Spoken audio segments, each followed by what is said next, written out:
And so we cross back to Bulelani Philip, who's standing by for us in Parliament.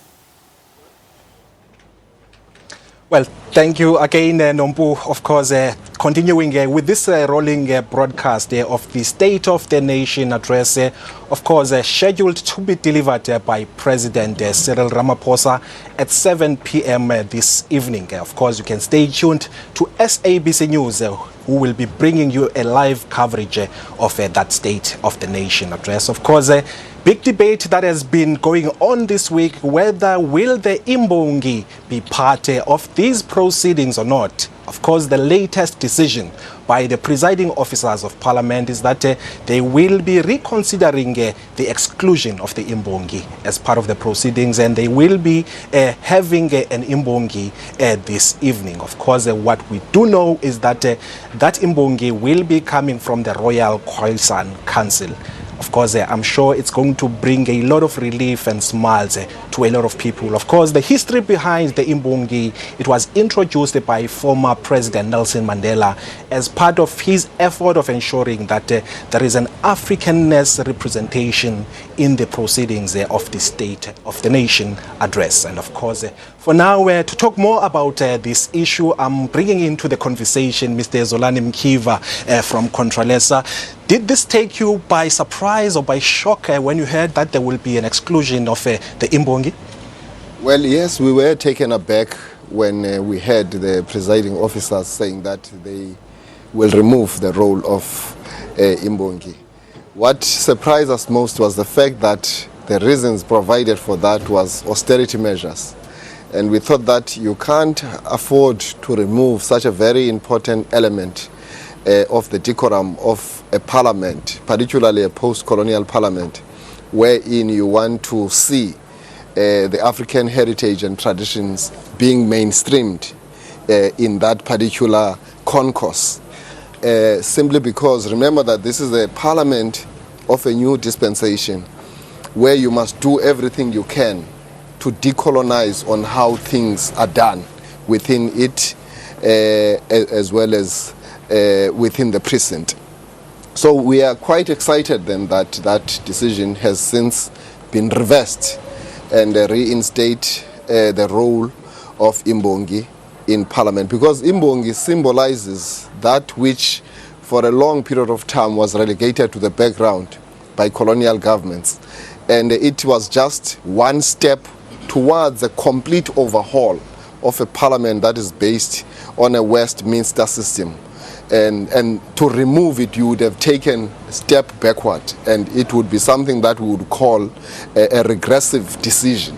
We are happy then that a progressive decision has been taken to correct something that could have been a historical blunder in the context of what we expect to see going forward to transform our society, mainstream the African culture and its tradition, decolonize the mind of the African child and the African population to ensure that we complete the revolution of emancipating our people.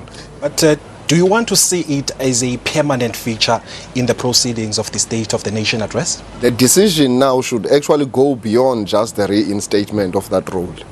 It must actually say that from now hence going forward, this will be the permanent feature of the decorum of Parliament. And it must also begin to say we must also look at other ways and means of including other manifests of our culture in the decorum of Parliament. That's the point I'm coming to, is in your suggestions or proposals, what more would you like to see in terms of this decolonization project? Well, we would like to apply our minds to that so that we come up with a concrete proposal, so that we are not thumb-sucking. We come up with a well-thought-through business case of how that should actually manifest. And so it gives us an opportunity, particularly given what nearly occurred. And I think as the Congress of Traditional Leaders of South Africa, we must then employ creative leadership in ensuring that we have that manifest. One of the things is to ensure that there is a clear manifestation of the diversity of the different cultural ramifications in the country that must actually be displayed within the parliamentary concourse.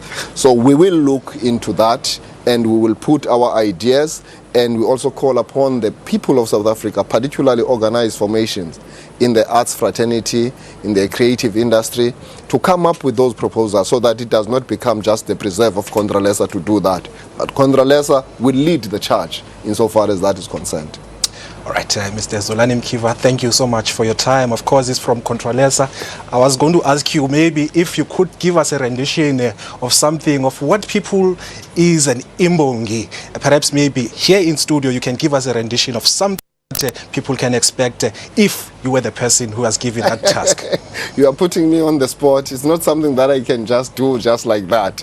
But the role of an Imbongi is that of a social commentator who take the views and the aspirations of the people into concise and precise poetic phrases and communicate them across. And in the majority of cases, that is something that gets inspired by what is occurring at that particular point. And it is spontaneous, and it is divine, and it carries a lot of spiritual emotion.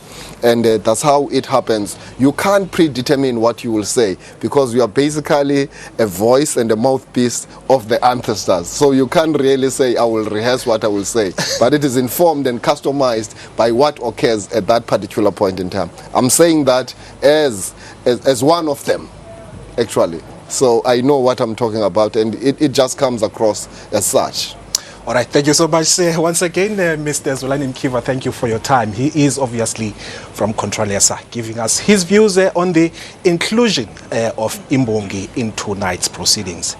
Of course, to our viewers, you can join our live broadcast on SABC from 3 o'clock. We'll be having rolling broadcasting plans for you. So you must stay tuned to SABC News. For now, Nompu, we will cross back to you in Johannesburg.